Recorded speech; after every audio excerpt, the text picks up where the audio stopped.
ഉത്തരാഖണ്ഡിൽ കോൺഗ്രസ് എം.എൽ.എ ബി.ജെ.പിയിൽ ചേർന്നു.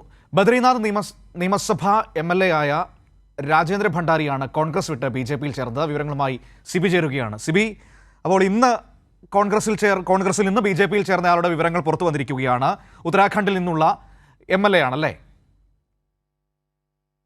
ഉത്തരാഖണ്ഡിൽ നിന്നുള്ള എം.എൽ.എ, ഉത്തരാഖണ്ഡിലെ ബദ്രിനാഥ് നിയമസഭയിലെ എം.എൽ.എ ആയ നിയമസഭാ മണ്ഡലത്തിലെ എം.എൽ.എ ആയ രാജേന്ദ്ര ഭണ്ഡാരിയാണെന്ന് കോൺഗ്രസ് വിട്ടത്. അദ്ദേഹം ഇന്നിപ്പോൾ ഉത്തരാഖണ്ഡ് മുഖ്യമന്ത്രി പുഷ്കർ സിംഗ് ധാമി, കേന്ദ്രമന്ത്രി പീയൂഷ് ഗോയൽ എന്നിവരുടെ സ്ഥാനത്തിൽ ഇന്നിപ്പോൾ ബി.ജെ.പിയുടെ അംഗത്വം സ്വീകരിച്ചു. അങ്ങനെ ഉത്തരാഖണ്ഡിൽ കോൺഗ്രസിന് വീണ്ടും ഒരു തിരിച്ചടി ലഭിച്ചിരിക്കുകയാണ്. ഈ ലോക്സഭാ തെരഞ്ഞെടുപ്പ് അടുത്തിരിക്കുകയാണ്. ഉത്തരാഖണ്ഡിൽ കോൺഗ്രസിന് തിരിച്ചടിയായി കോൺഗ്രസിന് ഒരു എം.എൽ.എ തന്നെ ബി.ജെ.പിയിലേക്ക് പോകുന്നത്. നമുക്കറിയാം, കഴിഞ്ഞ ഒരു 4-5 മാസമായി നിരവധി കോൺഗ്രസ് എം.എൽ.എമാരും കോൺഗ്രസിന്റെ ഉന്നത ഭാരവാഹികളുമാണ് ഇപ്പോൾ ബി.ജെ.പിയിലേക്ക് ചേക്കേറുന്ന സ്ഥിതിവിശേഷമുണ്ട്. പ്രത്യേകിച്ച് മഹാരാഷ്ട്ര അടക്കമെല്ലാ നിലയും നമ്മൾ കണ്ടതാണ്.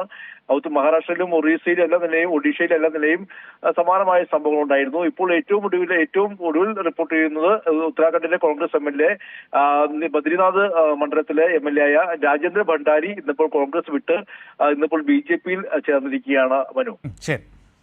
ഏതായാലും ഇപ്പോൾ കുറേ ദിവസങ്ങളായിട്ടുള്ള അല്ലെങ്കിൽ കുറേ നാളുകളായിട്ടുള്ള പതിവ് കാഴ്ചയാണ് കോൺഗ്രസിൽ നിന്ന് ഓരോ ദിവസവും നിരവധി നേതാക്കൾ ബി.ജെ.പിയിലേക്ക് പോയിക്കൊണ്ടിരിക്കുന്നത്. അതിൽ ഇന്ന് പോയത് ഉത്തരാഖണ്ഡിലെ എം.എൽ.എ ആയ രാജേന്ദ്ര ഭണ്ഡാരിയാണ്. ഇന്ന് കോൺഗ്രസ് വിട്ട് ബി.ജെ.പിയിലേക്ക് പോയത്. വിവരങ്ങളാണ് സിബി നൽകിയത്.